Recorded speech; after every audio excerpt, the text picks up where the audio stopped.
You are reading these words right now because of them.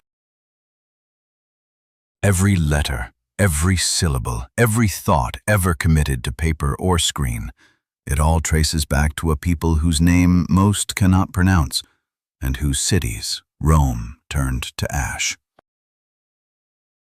They did not build their legacy in marble. They built it in something far more powerful, language itself. And the world repaid them with silence. Picture the eastern shore of the Mediterranean 3,000 years ago. A narrow strip of coast squeezed between mountains and sea, too small to feed an army, too rugged to build a kingdom in the traditional sense. Most civilizations would have looked at that land and surrendered to its limits. These people looked at it and saw something else entirely, a launch pad. They looked at the open sea, that vast and terrifying darkness that swallowed ships and men whole, and they sailed into it anyway. But for centuries, without stopping, until their ships had touched every shore the ancient world knew existed, and several it didn't. At the height of their power, the Phoenicians ran a commercial network stretching from the sun-scorched coasts of Lebanon all the way to the fog-wrapped cliffs of Britain. They built cities that lasted 1,000 years. They invented the very system of writing that allowed human civilization to store knowledge, pass laws, compose poetry, and argue philosophy. They sailed around the entire continent of Africa at least 2 centuries before anyone else admitted it was possible. They were, by any honest measure, the most consequential civilization of the ancient world. And almost nobody talks about them. That silence is not an accident. History, as the saying goes, is written by the winners. And the winners, in this particular story, were Romans, a people who spent the better part of 2 centuries locked in a death struggle with Carthage, the greatest Phoenician city of all. When Rome finally broke Carthage in the year 146 before the Common Era, it did not simply defeat it militarily. It erased it, burned its libraries, tore down its walls stone by stone, scattered its people, and then rewrote the narrative so thoroughly that even today, when people think of the ancient world, they think of Greece and Rome as if nothing else existed, as if no one else mattered. But the Phoenicians left fingerprints that could not be burned. They are in the letters you are reading right now. They are in the trade logic that still runs the global economy. They are in the DNA of millions of people living across the Mediterranean today who carry Phoenician ancestry without knowing it. They were erased from the history books, removed from the story, handed the role of villain in someone else's epic. But the truth, the real truth, that has been buried under 2,000 years of Roman propaganda and academic neglect is far more astonishing than anything Rome wanted you to believe. This is the story of the people who built the modern world and were never thanked for it. You already know them. You just don't know their name. Every time you write a letter, send a message, read a sentence, you are using a technology they invented. Every time a cargo ship navigates a trade route between continents, it is following paths they charted. Every time a city rises on a coastline because the harbor is good and the position is strategic, someone is repeating a logic they perfected 3,000 years ago.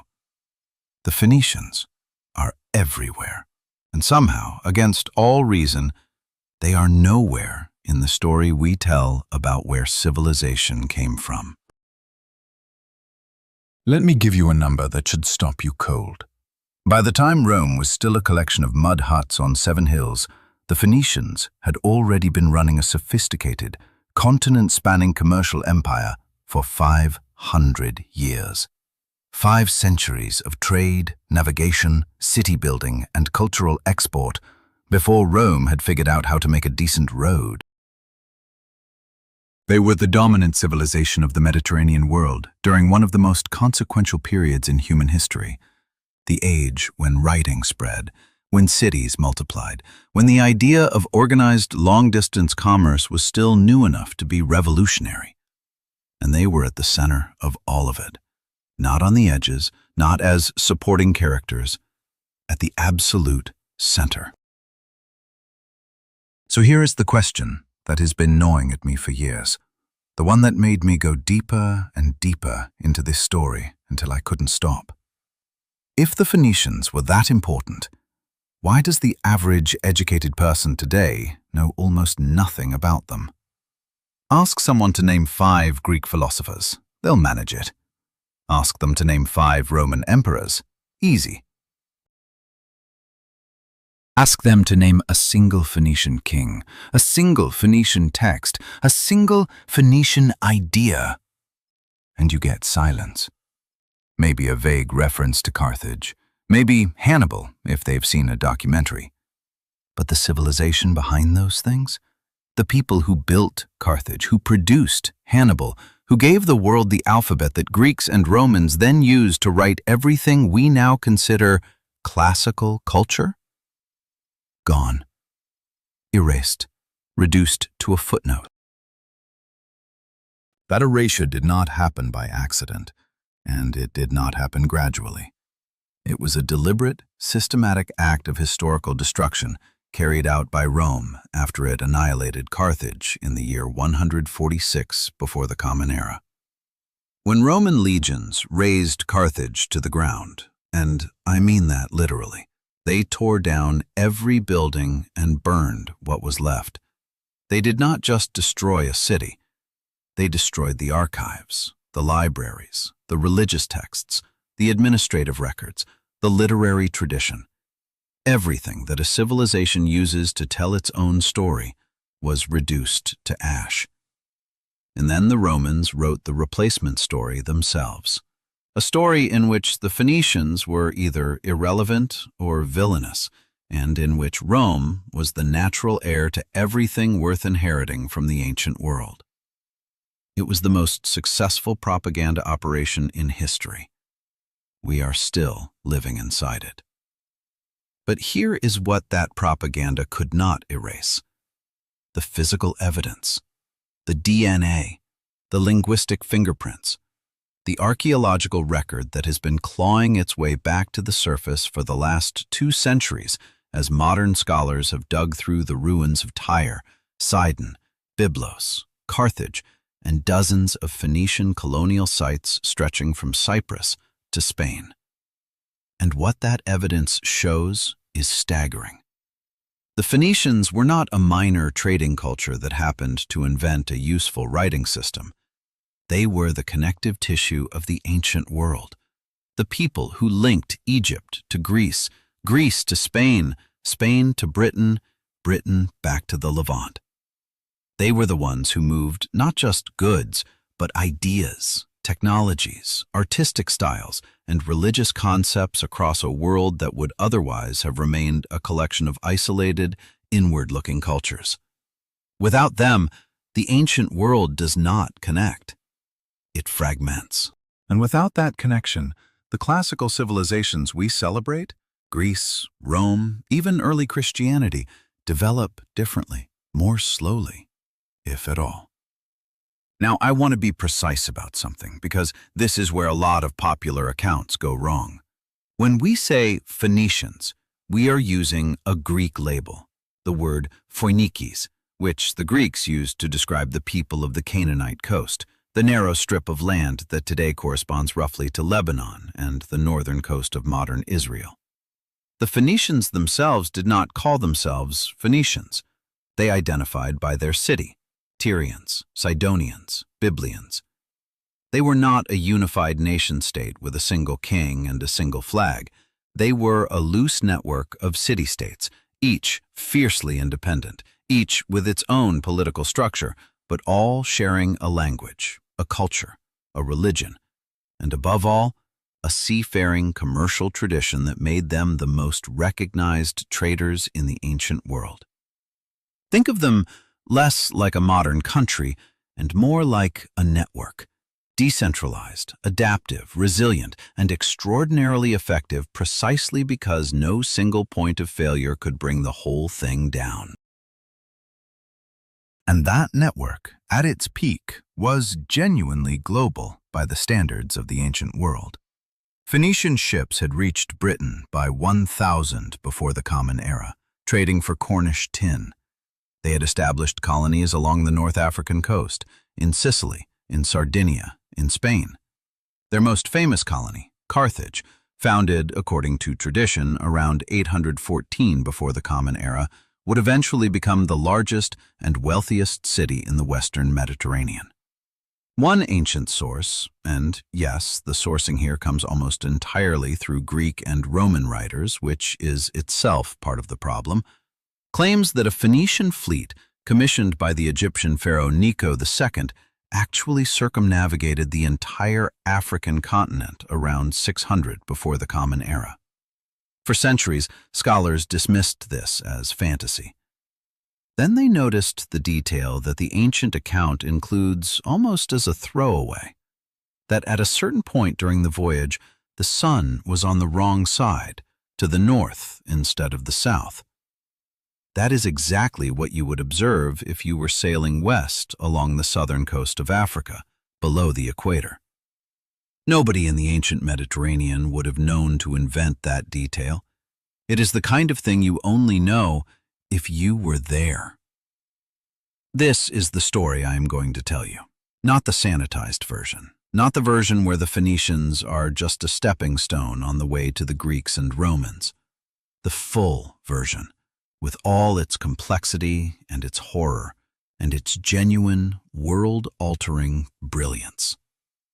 We are going to go back to the coast of Canaan and understand who these people actually were before anyone called them Phoenicians. We are going to follow their ships across 3 continents and understand the network they built. We are going to look at the alphabet, their single most consequential invention, and understand why it changed everything. We are going to stand with Hannibal at the gates of Rome and ask the question that historians have been arguing about for 2,000 years. And then we are going to watch Rome do what Rome did and understand exactly how a civilization gets erased. Because that part of the story is not just ancient history. That part of the story is a manual. And some people, in some eras, have found it very useful indeed. Stand on the coast of what is today Lebanon and look west. The Mediterranean stretches out in front of you, flat and brilliant and enormous. Now turn around. Behind you, almost immediately, the ground rises into the Lebanon mountains, steep, forested, unforgiving. There is almost no flat land between the sea and the mountains. The strip of coast you are standing on is, in places, less than 5 kilometers wide. This is the land the Phoenicians inherited. This is the land from which they built the most consequential commercial civilization the ancient world had ever seen. And the first thing you need to understand is that the land itself is the explanation. When you have almost no agricultural space, no room to expand inland, no natural resources except timber and a coastline, you either stagnate and die, or you learn to look outward. The Phoenicians looked outward, and they never stopped.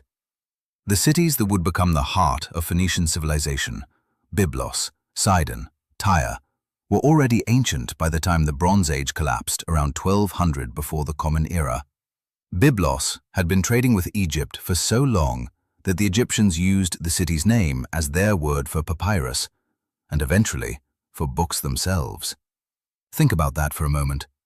A city so synonymous with the written word that its name became the root of the word Bible. These were not newcomers. They were not a civilization that appeared suddenly and dazzled the world for a century before fading. They were a deep, continuous, sophisticated culture with roots going back to the 3rd millennium before the Common Era, older than Greece, older than Rome, older than most of the civilizations that later claimed to have invented the ancient world. They called themselves Canaanites, or at least, that is the identity they shared with a broader Semitic-speaking population of the Levantine coast. The name Phoenician came from the Greeks, and there are two competing explanations for where the word originated, both of which are telling. One theory holds that it derives from the Greek word for the color purple, phoenix, a reference to the famous Tyrian purple dye that was the Phoenicians' most prized and most profitable export. The other theory connects the word to the mythological figure Phoenix, associated with the East and with rebirth. Either way, the name the Greeks gave them was not an insult. It was a recognition. These were the purple people, the dye people, the people who produced the one color in the ancient world so rare, so labor-intensive, and so visually overwhelming that it became the universal symbol of royalty and divine authority. If you were wearing purple in the ancient Mediterranean, you were either a king, a god, or a Phoenician. The process of making Tyrian purple is one of the most viscerally unpleasant industrial operations in human history, and I want you to understand it properly because it tells you something essential about the Phoenician character. The dye came from a sea snail, the murex, which had to be harvested in enormous quantities from the ocean floor. Each snail produced only a tiny amount of dye-producing fluid. To make enough purple to dye a single garment, you needed tens of thousands of snails. You cracked them open, extracted the fluid, left it to ferment and oxidize in the sun, a process that produced a smell so catastrophic that ancient sources described Tyrian dye factories as places you could locate from miles away downwind. The finished product was so expensive that in later periods, Roman law would actually restrict who was allowed to wear it. A pound of Tyrian purple dyed wool cost the equivalent of 3 years of an average worker's wages. The Phoenicians built an industry around something that smelled like death and cost like gold. That is not just entrepreneurship. That is a specific kind of genius. The ability to look at something disgusting and difficult and see, underneath all of it, extraordinary value. But purple dye was only one piece of a much larger economic picture. The Phoenicians were master craftsmen across a staggering range of disciplines. Their glasswork was renowned throughout the ancient world. They are credited with developing the technique of glassblowing, which transformed glass from a luxury material available only to the wealthiest elites into something that could be produced at scale and traded widely. Their metalwork, in bronze, silver, and gold, was prized from Egypt to Assyria. Their woodworking, using the famous cedars of Lebanon that grew in the mountains behind their coastal cities, was in such demand that the Bible records Solomon contracting Phoenician craftsmen and Phoenician timber to build the temple in Jerusalem. Egypt's pharaohs sent ships to Byblos for centuries to buy Lebanese cedar for their construction projects and their funeral barges. The Phoenicians were not just traders who moved other people's goods. They were producers of the finest manufactured objects the ancient world knew how to make. And then there was the sea. This is where everything comes together. And this is where the Phoenicians separated themselves from every other civilization of their era. They were not merely competent sailors. They were the greatest navigators the ancient world produced, and they held that title for the better part of 1,000 years. They sailed at night, using the stars, specifically the constellation we now call the Little Bear, which Greek sailors called the Phoenician star, because the Phoenicians had taught them to use it for navigation. They built ships with keels deep enough to handle open ocean, not just the coastal hugging that most ancient Mediterranean sailors relied on. They understood currents, winds, and seasonal sailing patterns with a precision that allowed them to do things that seemed supernatural to everyone watching. They sailed past the Pillars of Hercules, what we now call the Strait of Gibraltar, at a time when most Mediterranean cultures believed that was the edge of the world and nothing navigable lay beyond. And then they kept going, north to Britain, south along the African coast, into waters that had no names yet, because no one from the civilized world had been there before. What drove all of this was not conquest in the traditional sense.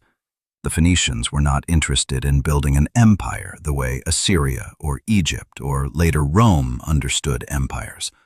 Subjugated peoples, tribute payments, military governors, the whole machinery of domination. What they wanted was access.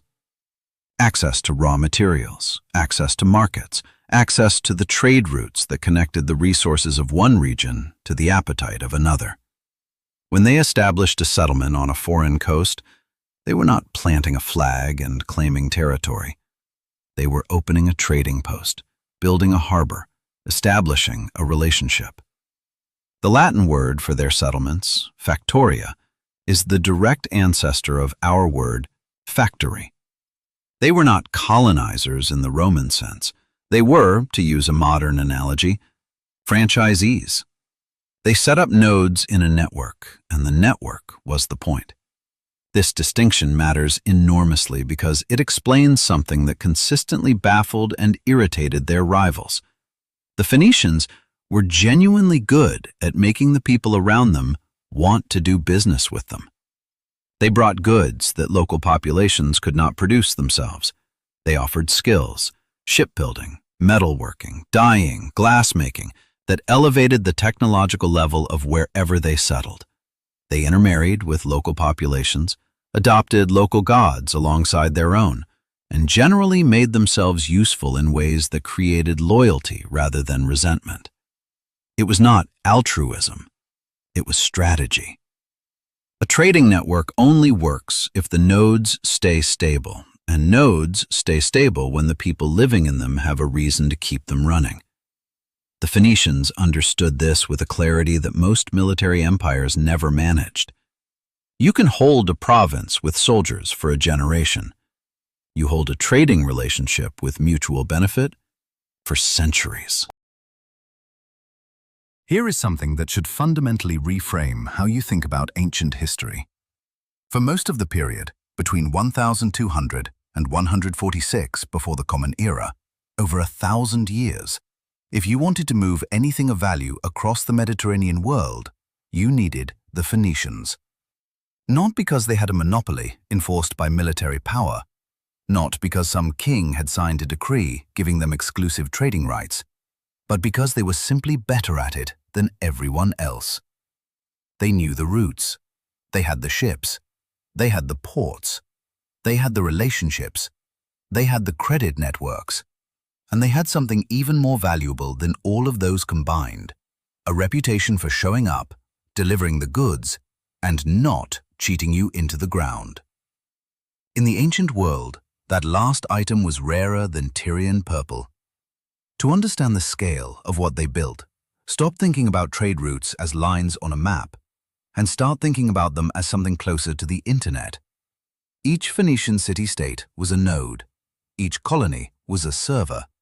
The ships were the data packets moving between them, carrying not just physical goods, but prices, intelligence, relationships, and cultural information in every direction simultaneously.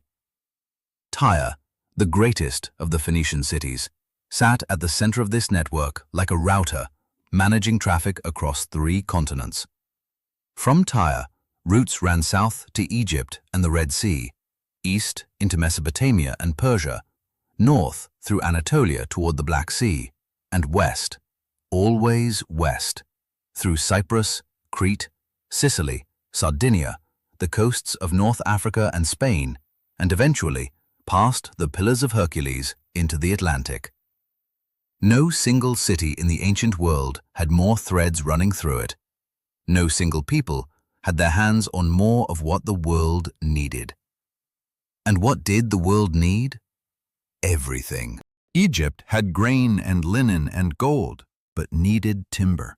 The Nile Delta produced almost no usable wood for construction or shipbuilding. Lebanon had timber in quantities that seemed almost incomprehensible to Egyptians who had never seen a mountain forest. Mesopotamia had agricultural surplus and sophisticated metalwork, but was landlocked and depended entirely on overland routes that were slow, expensive, and vulnerable to bandits. The Aegean world had silver and marble and an insatiable appetite for the luxury goods of the East. Spain had copper and tin, the two metals you needed to make bronze, in deposits so rich that ancient sources compared them to inexhaustible rivers. Somebody had to connect all of these surpluses to all of these deficits. Somebody had to look at the map and see not political borders or military obstacles, but the elegant arbitrage opportunity of moving the right thing from where it was abundant to where it was desperately needed. The Phoenicians were that somebody. For 1,000 years, they were the only somebody doing it at continental scale. The colony at Gadir, modern-day Cadiz in southern Spain, is a perfect example of how the system worked in practice. Gadir was founded, according to ancient tradition, around 1100 before the Common Era, making it one of the oldest continuously inhabited cities in Western Europe. The Phoenicians chose the location with the precision of a modern logistics company siting a distribution hub, close enough to the Atlantic coast to access the tin routes from Britain and the gold routes from West Africa, deep enough inside a sheltered bay to provide safe harbor in the notoriously violent Atlantic swells, and surrounded by local Iberian populations that had resources to trade and appetites for the manufactured goods that Phoenician ships could deliver. Within a few generations, Gadir was not just a Phoenician outpost. It was a thriving city with its own economy, its own local workforce, and its own role in a supply chain that stretched from the tin mines of Cornwall to the cedar forests of Lebanon to the workshops of Egypt. That is not a trading post. That is an operational masterpiece. But the network was not just about raw materials and manufactured goods. It was about information. And this is the part that most accounts miss entirely. When Phoenician merchant ships arrived at a port, they brought news. News about political conditions in distant cities, about the price of silver in Spain versus the price in Egypt, about which overland routes had been disrupted by warfare, about new sources of commodities that competitors did not yet know existed. In a world without writing accessible to ordinary merchants, remember, the complex scribal systems of Egypt and Mesopotamia required years of specialist training. This kind of real-time commercial intelligence was worth almost as much as the cargo in the hold. The Phoenician merchant who arrived in your harbor was not just selling you purple cloth and glass beads. He was selling you a window into the state of the world, and you paid accordingly. The financial architecture they developed to support this network was equally sophisticated, and it was centuries ahead of anything their neighbors had built. Phoenician merchants used letters of credit, essentially written promises of payment redeemable at distant ports, that allowed them to conduct large-scale transactions without physically transporting silver or gold across dangerous sea routes. They had partnerships structured across family networks that spread risk and pooled capital in ways that prefigure modern equity arrangements. They had insurance-like agreements on cargo, where multiple investors shared the loss if a ship went down.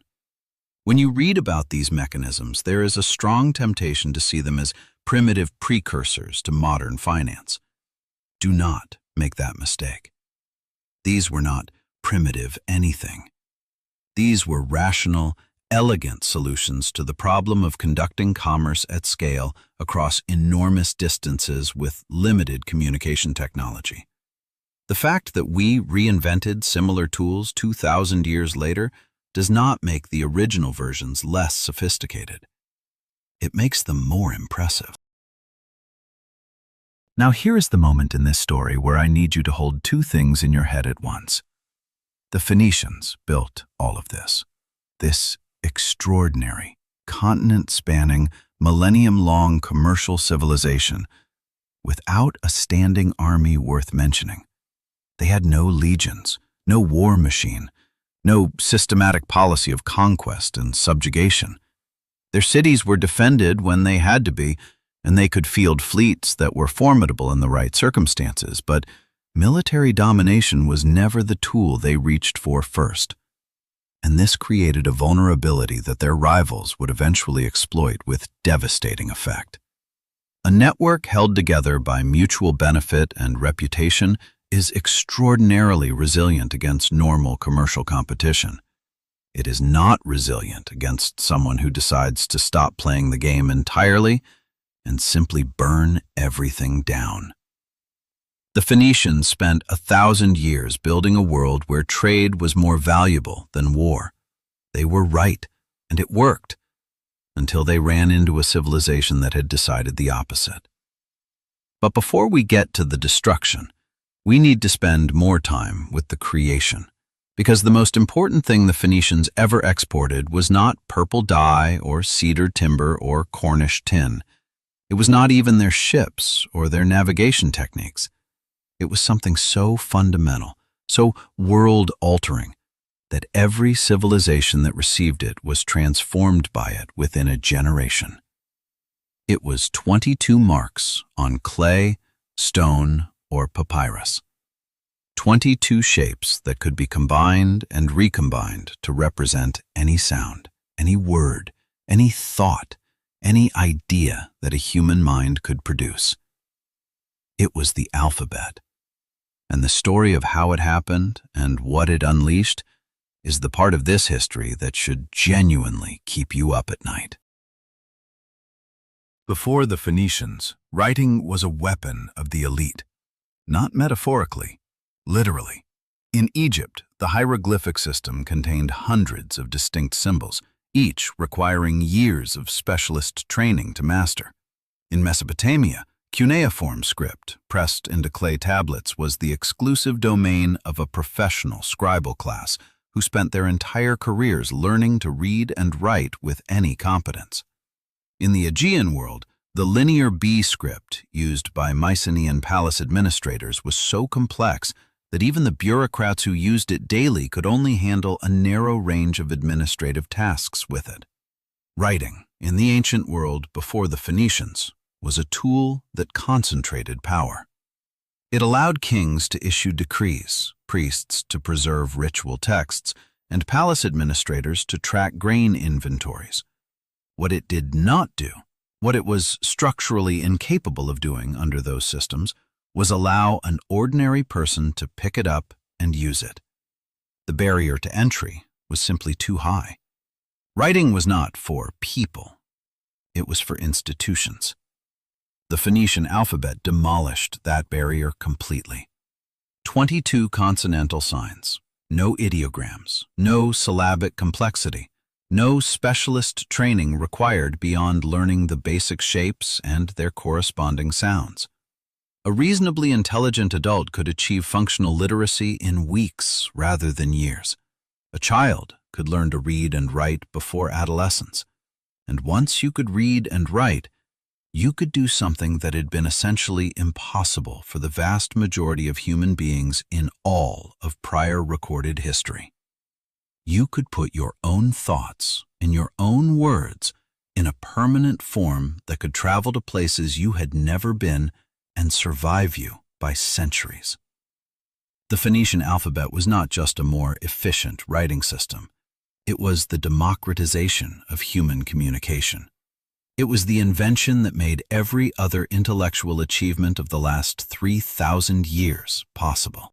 The origins of the alphabet are rooted in the commercial reality of the Phoenician world, and I think that context is important. The Phoenician script did not emerge from a royal court or a temple priesthood. Its earliest precursors, the Proto-Sinaitic inscriptions found in the turquoise mines of the Sinai Peninsula, dating to around 1800 before the Common Era, appear to have been written by Semitic-speaking workers, not by palace scribes. The people who first needed a simple, learnable writing system were not kings or priests. They were merchants and workers who needed to track transactions, label goods, send messages across trade routes, and keep records without requiring a professional scribe to be present every time someone needed to write something down. The alphabet was born from commercial necessity. It was the startup that disrupted the writing establishment, and like most great disruptions, it was driven not by the powerful, but by the people the existing system was leaving out. By around 1000 before the Common Era, the Phoenician alphabet had stabilized into the 22 consonantal letters that would become the ancestor of virtually every alphabet in use on Earth today.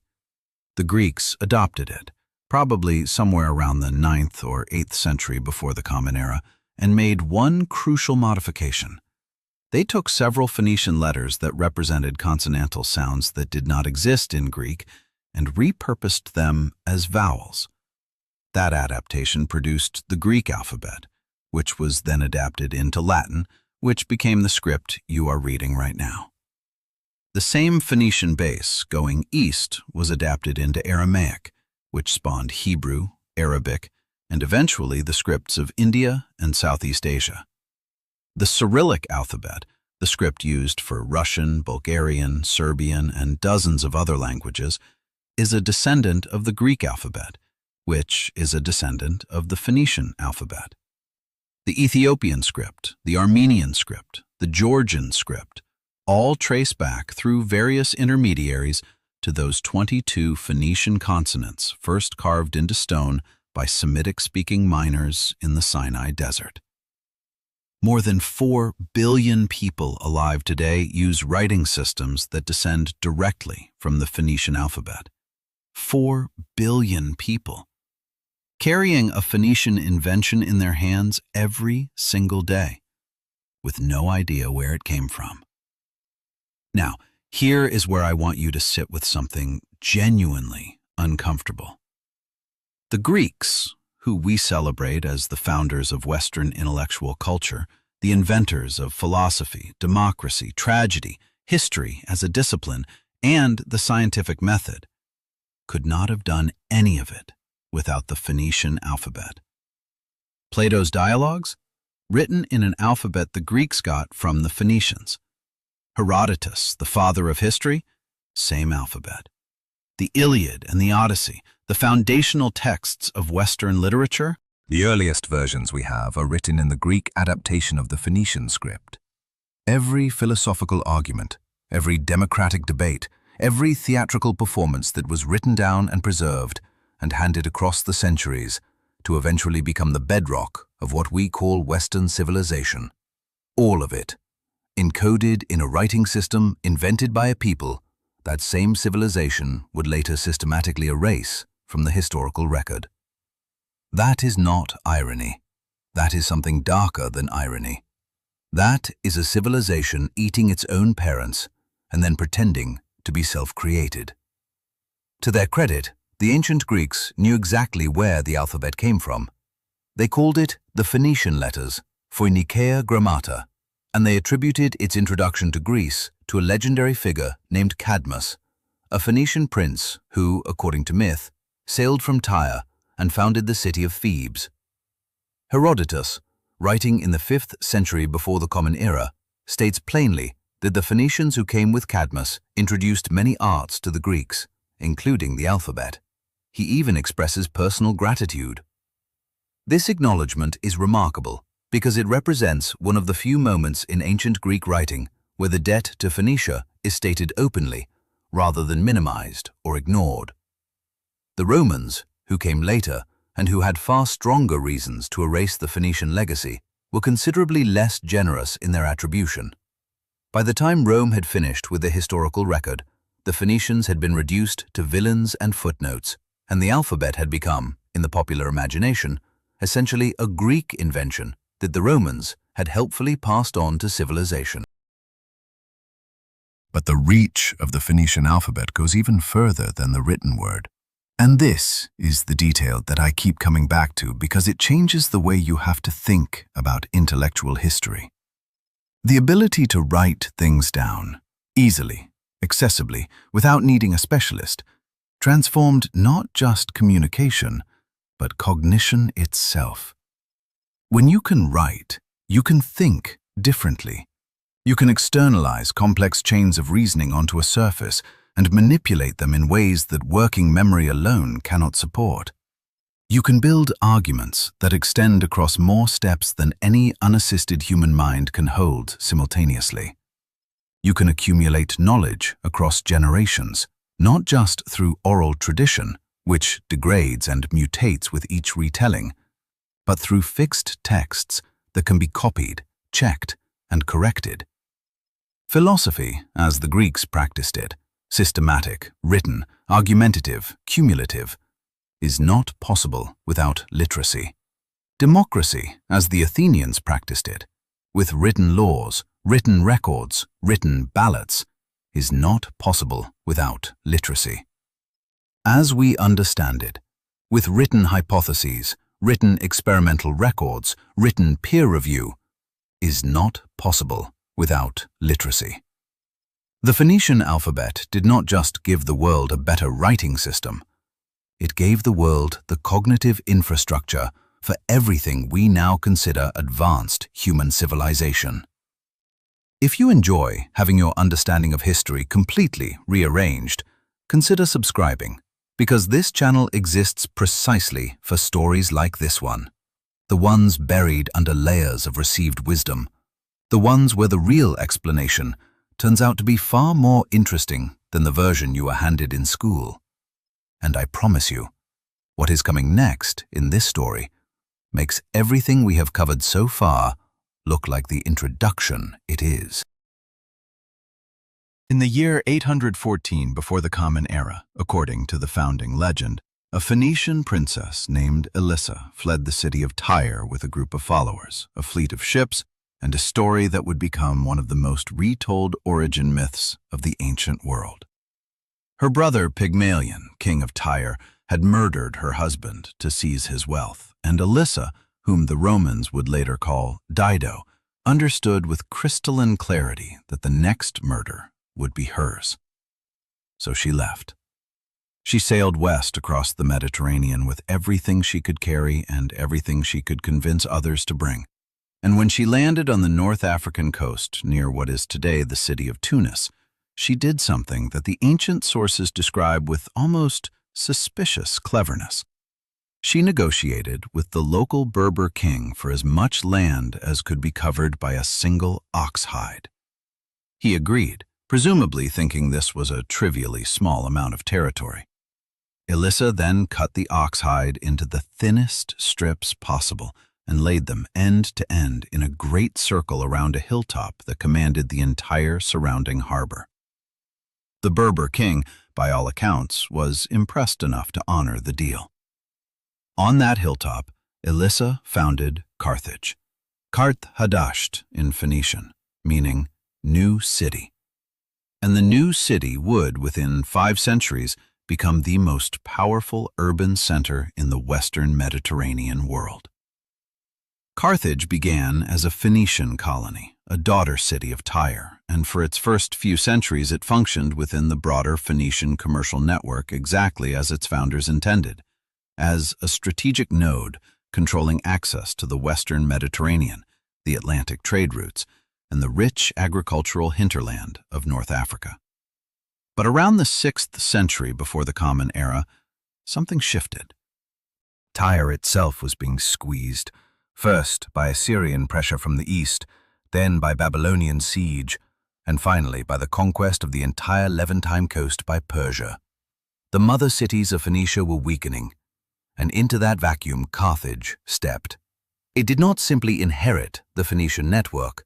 It reorganized it, expanded it, and militarized it in ways that the city-states of the Levantine coast had never needed to do. Carthage became something the original Phoenicians had deliberately avoided becoming: an empire. At its height, Carthage controlled the western coast of North Africa from modern Libya to the Atlantic, the southern coast of Spain, the western half of Sicily, Sardinia, Corsica, Malta, and a string of islands and ports that gave it effective dominance over every major sea lane in the western Mediterranean. Its population was estimated at between 300,000 and 700,000 people, making it larger than any contemporary Greek city, and for a long period, larger than Rome itself. Its harbor at Carthage was an engineering marvel, a military port designed to simultaneously berth and service up to 220 warships, built with a circular island in the center housing the admiral's headquarters, surrounded by covered dockyards so that the fleet's strength could be concealed from foreign observers. This was not a trading city with a defense budget. This was a military commercial superpower, and it knew exactly what it was. And then there was Hannibal Barca.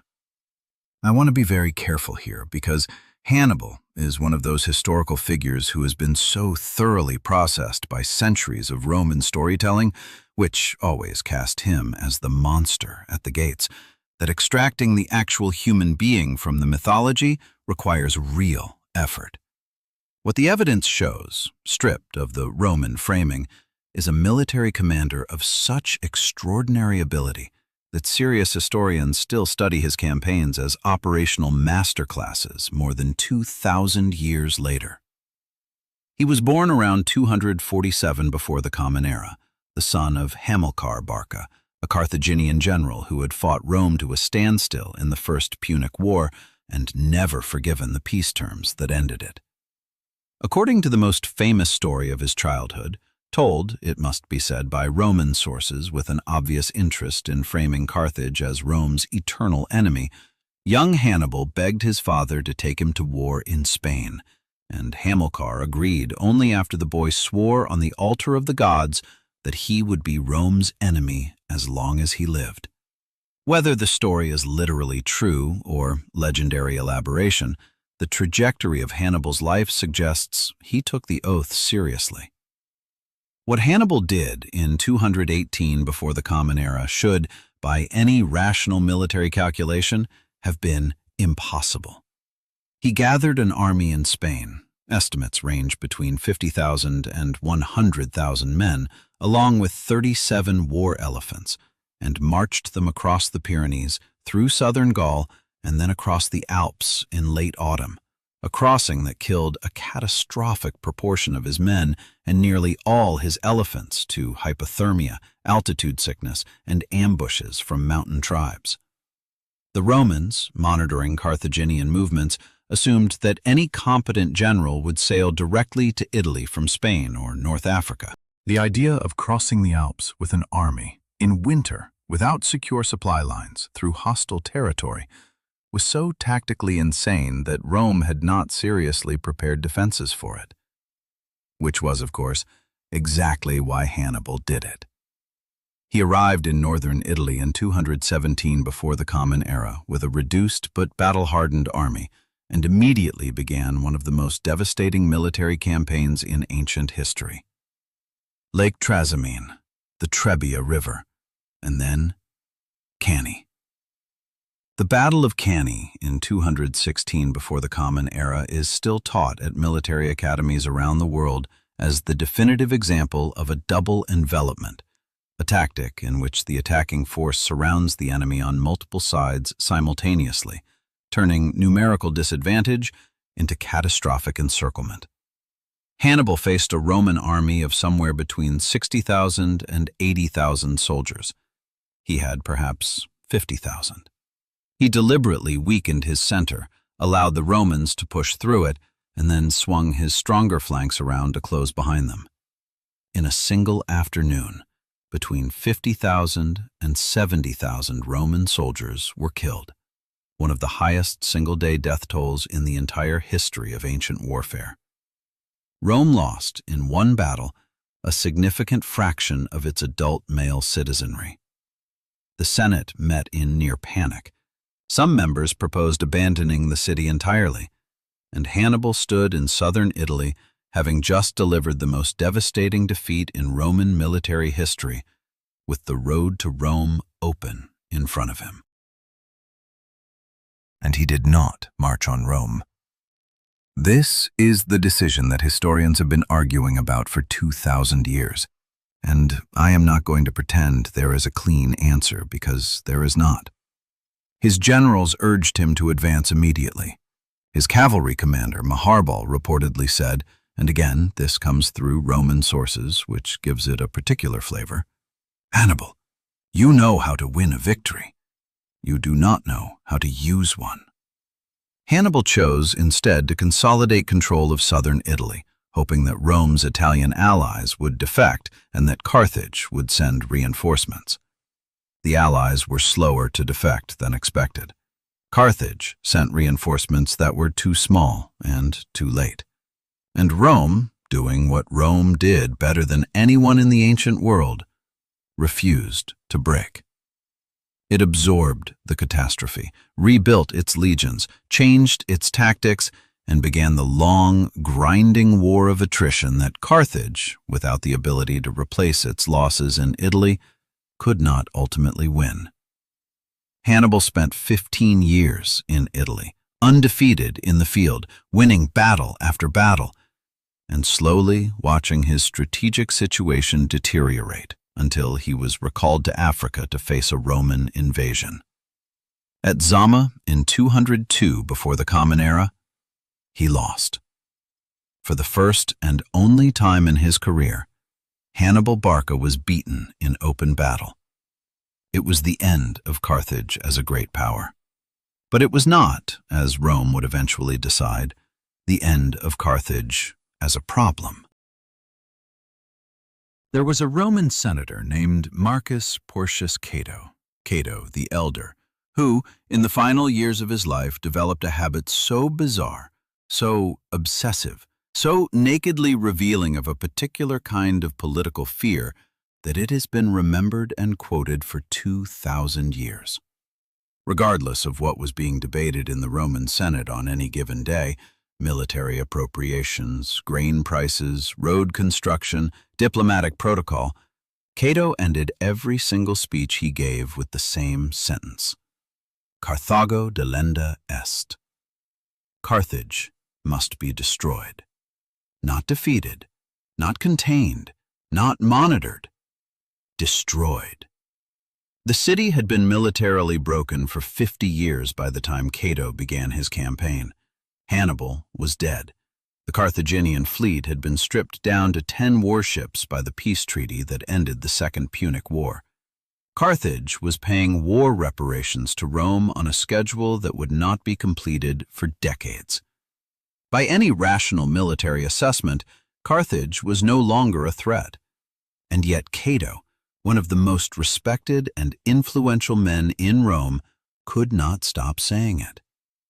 Carthage must be destroyed. The repetition itself is the most interesting thing about it, because it tells you that the fear driving Cato was not rational.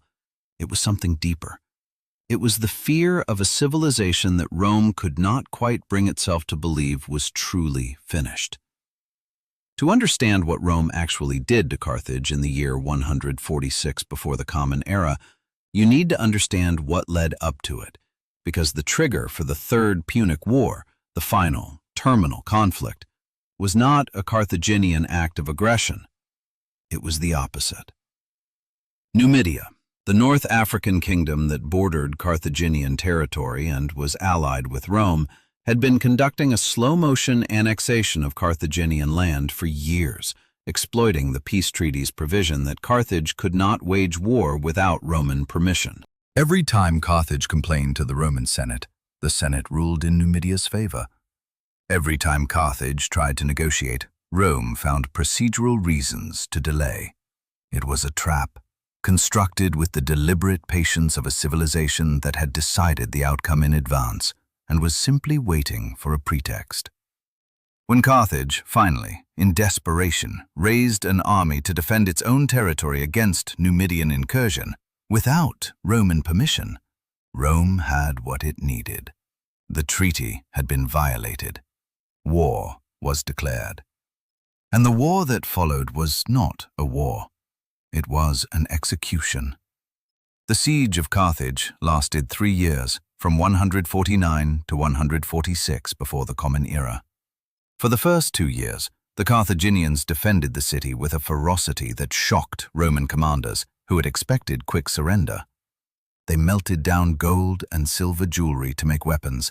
They reportedly cut their own hair, women included, to weave into bowstrings when conventional materials ran out. They fought street by street, house by house, room by room, in the kind of urban combat that kills soldiers and civilians indiscriminately and grinds armies into exhaustion.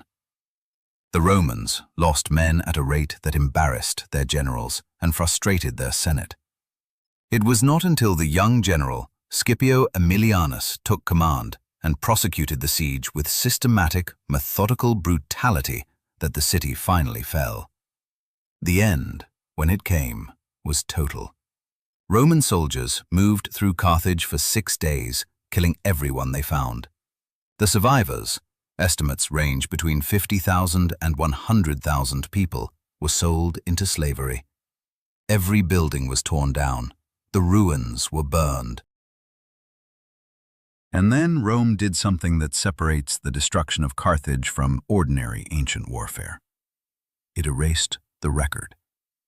The Carthaginians had a literary tradition. They had histories, religious texts, philosophical writings, agricultural manuals, commercial records, a library of accumulated knowledge that represented centuries of Phoenician and Carthaginian intellectual life. Almost none of it survived.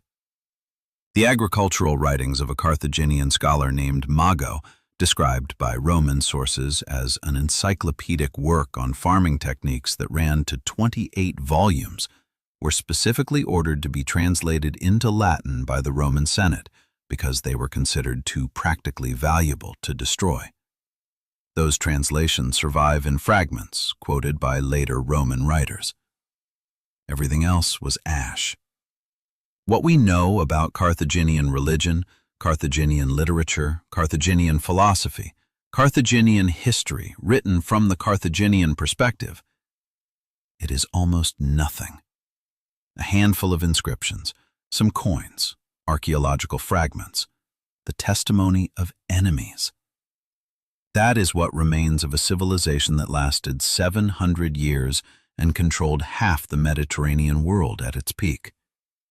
The library of Carthage burned, and Rome wrote the replacement narrative. And for 2,000 years, that replacement narrative was essentially the only version available. The replacement narrative had some consistent features that are worth examining carefully, because they reveal the anxieties driving the erasure. Roman writers described Carthaginian religion as savage and bloodthirsty.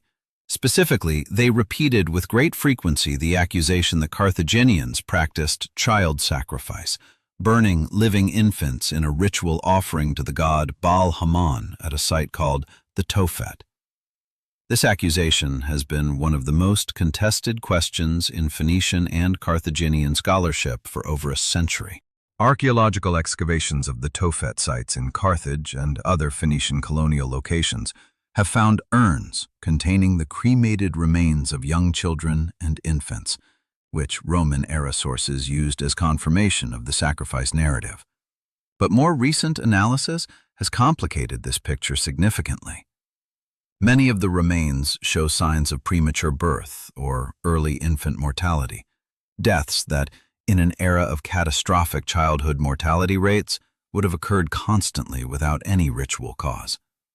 Some scholars now argue that the Tophet was primarily a burial ground for children who died naturally, with a religious component that involved dedicating the child's remains to the gods, a practice more analogous to a consecrated infant cemetery than to systematic ritual killing.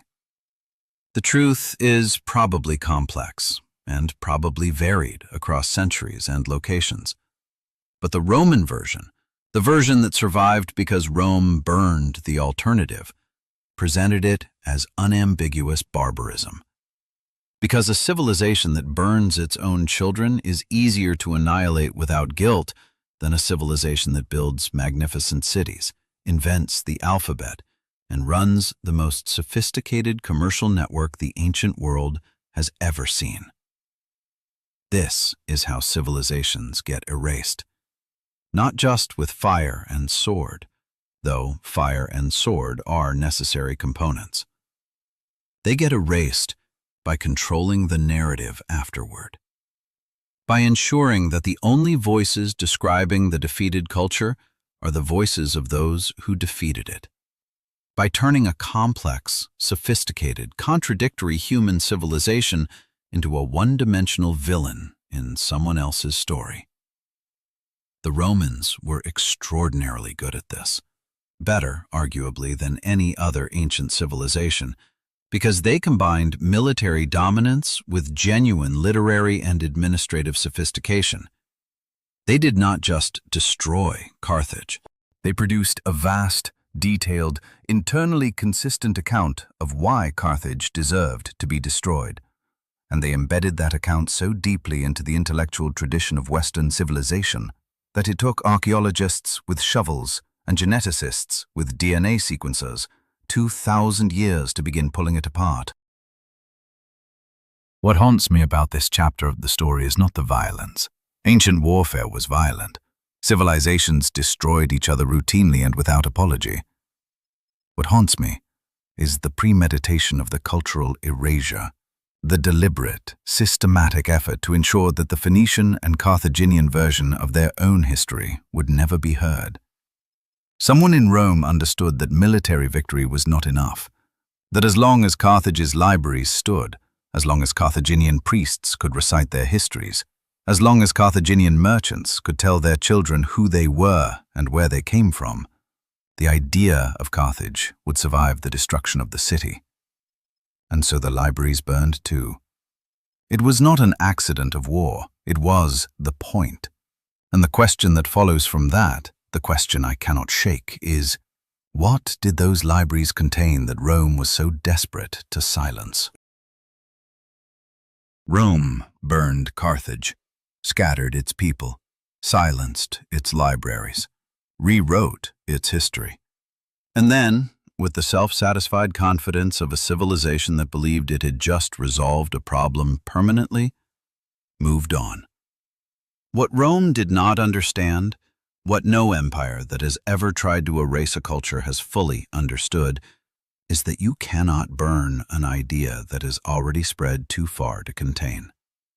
The Phoenicians had spent 1,000 years embedding themselves into the fabric of the Mediterranean world. Their language had shaped a dozen others. Their alphabet had already been adopted by every major civilization in the region. Their trade routes had become the structural skeleton of Mediterranean commerce. Their colonies had intermarried with local populations across 3 continents, producing descendants who carried Phoenician blood, Phoenician names, and Phoenician ways of doing business long after the name itself had been officially retired. Rome destroyed the Phoenician state. It could not destroy the Phoenician legacy. And the distance between those two things is the most important thing to understand about how civilizations actually survive. Start with the DNA, because it is the hardest evidence and the most viscerally immediate. Modern genetic studies, conducted with tools that would have seemed like sorcery to anyone living before the 21st century, have identified what researchers call a Phoenician genetic signature in population samples from Lebanon, Tunisia, Malta, Sicily, Sardinia, Spain, and Portugal. In Malta, the genetic overlap with ancient Phoenician and Carthaginian populations is particularly striking, which makes sense given that Malta was a Phoenician colonial site of significant importance.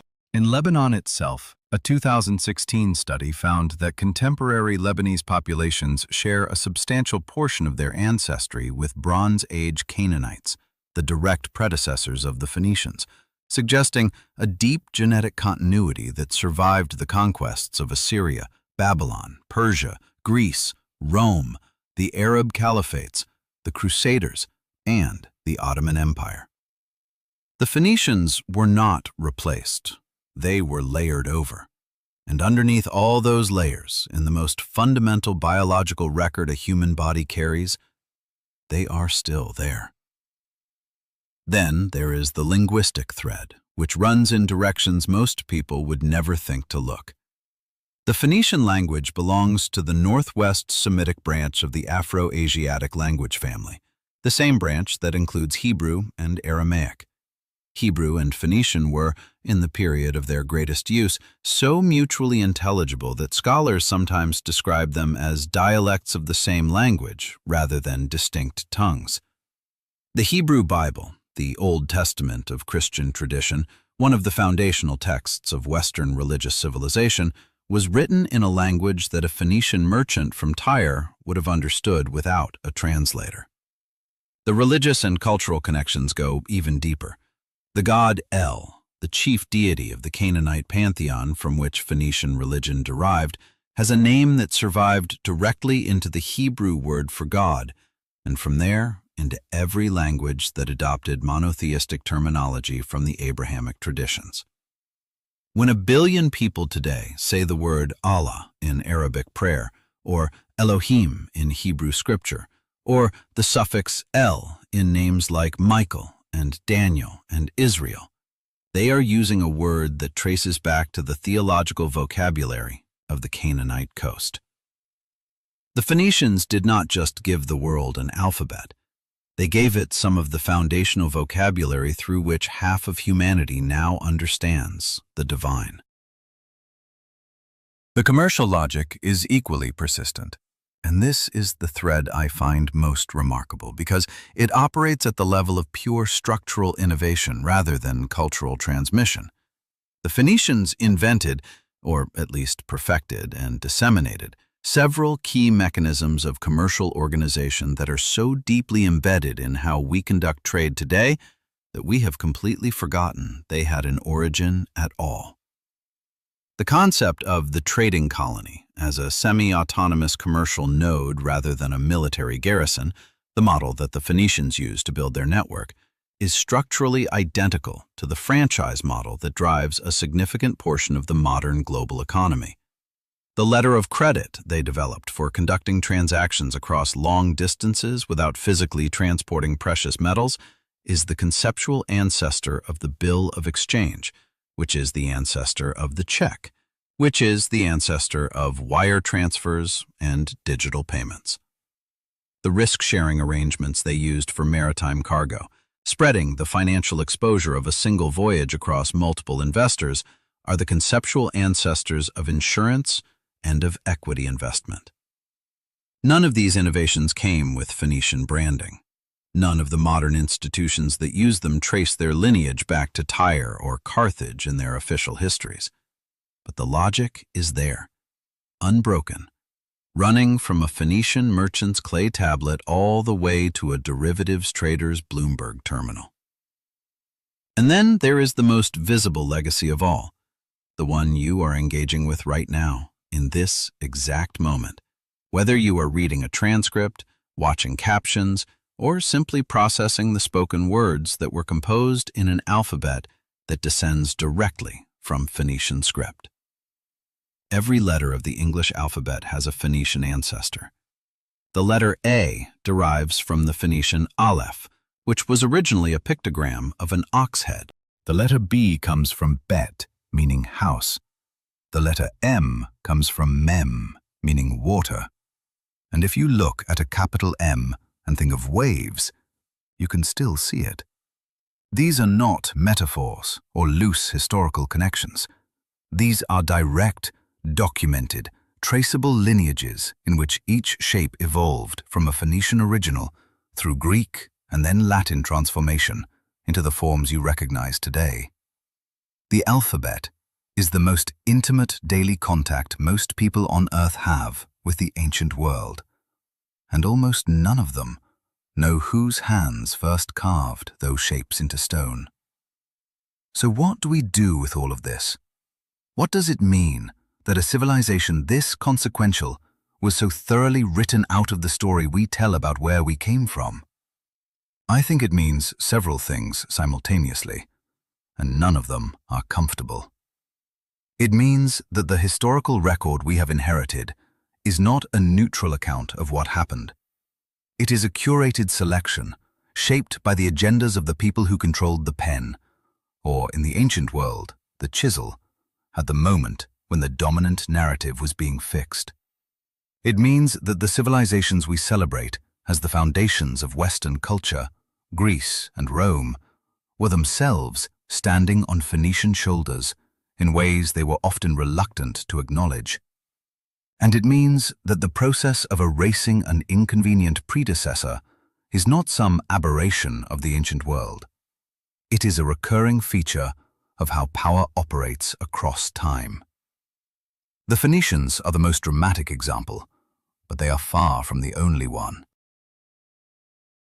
What I keep coming back to at the end of all of this is a specific image. Somewhere in the ruins of Carthage, under 2,000 years of Roman construction, and then Byzantine construction, and then Arab construction, and then modern Tunisian city, there are layers of ash that were once books. Histories written by people who knew their own story. Religious texts that described a world before monotheism simplified everything into good and evil. Commercial records that would tell us exactly how the greatest trading network of the ancient world actually functioned on a daily basis. Letters, maybe. Personal letters. From merchants to their families. From colonists back to the mother city. From people who were fully alive and fully human and fully aware that they were living through something remarkable. All of it. Ash. All of it gone. Because one civilization decided that another civilization's continued existence as a remembered, honored, self-described people was too dangerous to permit. That is not ancient history. That is a warning. And the fact that we are only now, with genetics and archaeology and a belated willingness to question the narratives we inherited, beginning to hear the Phoenician side of the story, that should tell you something about how long it takes for the truth to claw its way back to the surface. But it does claw back. It always does.